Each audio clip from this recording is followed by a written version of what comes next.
Bonjour Johan. Bonjour Eric, et bonjour à tous. Oui, bonjour Johan. Je suis très heureux de te retrouver pour ce nouvel épisode du podcast où nous allons passer en revue l'actualité de la voiture électrique de ces derniers jours. Alors, pour nos amis auditeurs, sachez que Jean-Christophe devait être aussi avec nous, mais il a eu un empêchement de toute dernière minute qui l'a contraint à se dédire. On commence tout de suite, Johan, avec les ventes de voitures électrifiées qui continuent à progresser dans le monde. Alors oui, tout à fait. On a vu qu'1 million de véhicules électriques ou électrifiés avaient été vendus dans le courant du mois de janvier partout dans le monde. Ça, c'est un chiffre monde, bien entendu. Ouais.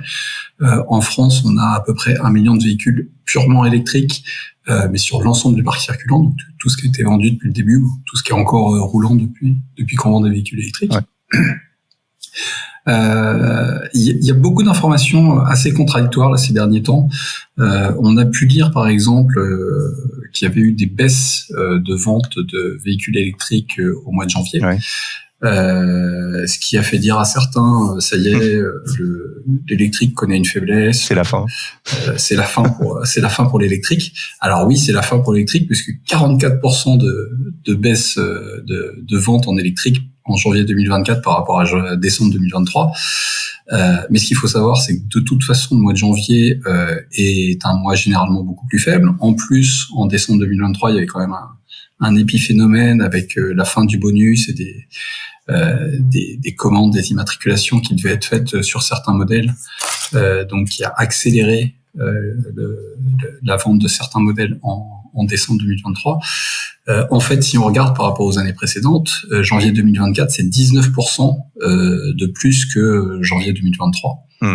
Donc en fait, c'est pas la fin, c'est juste la progression.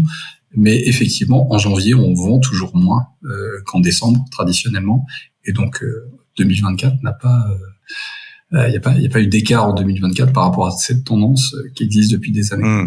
Alors là, on parle des ventes de voitures électrifiées, donc ça inclut les voitures 100% électriques et les hybrides rechargeables.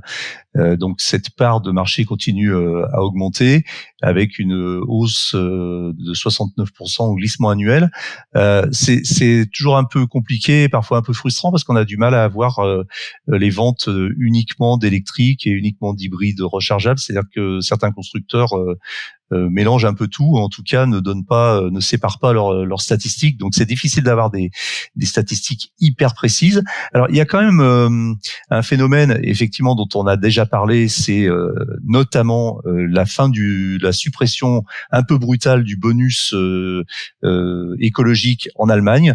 Donc qui a été supprimé au mois de novembre, et on a bien vu effectivement que ça a eu pour conséquence une chute assez drastique des ventes, des immatriculations de voitures électriques en novembre et décembre, avec plus de 50% de baisse, notamment en décembre.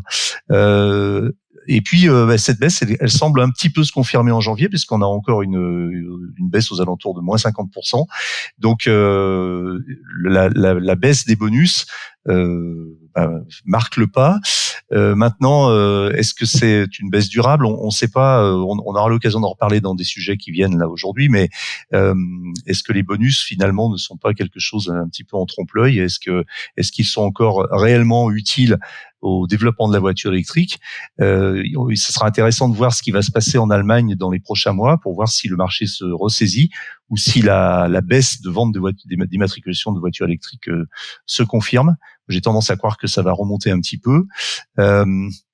Et puis, alors il y a, on va aussi en parler dans un prochain sujet, mais on n'est pas tous égaux devant les ventes de voitures électriques, puisque on sait par exemple qu'en France, on est aux alentours de 16% des nouvelles immatriculations lissées sur l'année 2023, avec une pointe à 20% sur les 2 derniers mois de l'année. En Chine, on est plus entre 25 et 30%, c'est-à-dire pratiquement une voiture sur 3 qui se vend aujourd'hui en Chine est une voiture électrique. On sait qu'il y a beaucoup d'aides aussi du gouvernement chinois. Et puis, on va y revenir tout de suite. Aux États-Unis, c'est un peu l'inverse. C'est assez étonnant parce que c'est quand même le pays de Tesla, et aux États-Unis, on est plutôt aux alentours de 7% des nouvelles immatriculations sur l'année 2023. Donc à voir. D'ailleurs, on peut enchaîner directement avec le marché américain, puisque le développement et la commercialisation et la vente des voitures électriques semblent poser un petit problème. Alors un problème économique, mais un problème aussi qui devient un problème politique, puisque Joe Biden pourrait être contraint à faire marche arrière